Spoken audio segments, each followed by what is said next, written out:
नमस्कार विद्यार्थ्यांनो, स्वागत आहे तुम्हा सगळ्यांचं सपना झूम स्कूल युट्यूब चॅनलमध्ये। आणि आज आपण इयत्ता 10वीची सराव परीक्षा पहिली 2019-20 चा इतिहास राज्यशास्त्राचा पेपर बघतोय। एकूण 40 गुणांचा पेपर आहे। 4 पानं असणार आहे। वेळ 2 तास आहे। सूचना आहे सर्व प्रश्न सोडवणे आवश्यक आहे। सर्व प्रश्नांना समान गुण आहेत।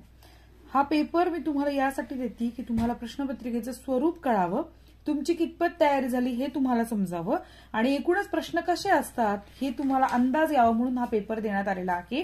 सोडवण्याचा प्रयत्न करा। जितका जास्त सराव कराल तितकं जास्त तुम्हाला परीक्षेमध्ये पेपर लिहिणं सोपं जाईल। प्रश्न पहिला, दिलेल्या पर्यायांपैकी योग्य पर्याय निवडून विधाने पूर्ण करा। 3 गुणांसाठी प्रश्न आहे। इथे 3 प्रश्न आहेत। हे 3 प्रश्न बघून घ्या। याचे ऑप्शन्स आहे, योग्य उत्तर निवडा।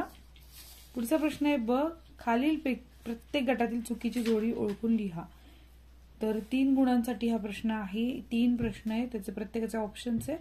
तुम्ही यातली चुकीची जोडी ओळखायची आणि लिहायचं आहे। प्रश्न क्रमांक 2, अ, दिलेले सूचनेनुसार कृती करा। कोणतेही 2 सोडवायचे तुम्हाला। तर इथे 4 गुणांसाठी प्रश्न आहे। पुढील संकल्पचित्र पूर्ण करा। पुढचा प्रश्न आहे बघा, तीनही संकल्पचित्र आहे, तुम्हाला पूर्ण करायची आहे। ब आहे, खालीलपैकी कोणते 2 टिपा लिहा। 4 गुणांसाठी प्रश्न आहे। प्रश्न 3, खालीलपैकी कोणतेही 2 विधाने सहकारण स्पष्ट करा। 4 गुणांसाठी आहे। पुढचा प्रश्न आहे, खालील उत्तर वाचून त्या खालील दिलेल्या प्रश्नांची उत्तरे लिहा। तर तुम्ही एक काम करा, हा उत्तरा व्यवस्थित वाचून घ्या किंवा स्क्रीनशॉट काढा। त्याच्या खालील प्रश्न बघा। आकाशवाणी कोणत्या खात्याअंतर्गत येते? IBC चे नामांकन काय झाले? विविध भारतीवरून किती भाषा बोलीभाषेमध्ये कार्यक्रम सादर होतात आणि आकाशवाणी नाव कसे पडले? या सगळ्या प्रश्नांची उत्तर या पॅराग्राफमध्ये आहे, तो वाचून तुम्हाला उत्तर मिळतील। पुढचा प्रश्न आहे, खालीलपैकी कोणत्याही 2 प्रश्नांची सविस्तर उत्तरे लिहा। 6 गुणांसाठी प्रश्न आहे। प्रश्न 6 आहे, खालील पर्यायांपैकी योग्य पर्याय निवडून विधाने पूर्ण करा। प्रश्न 7 आहे, खालीलपैकी कोणतेही 2 विधाने चूक की बरोबर ते सहकारण स्पष्ट करा।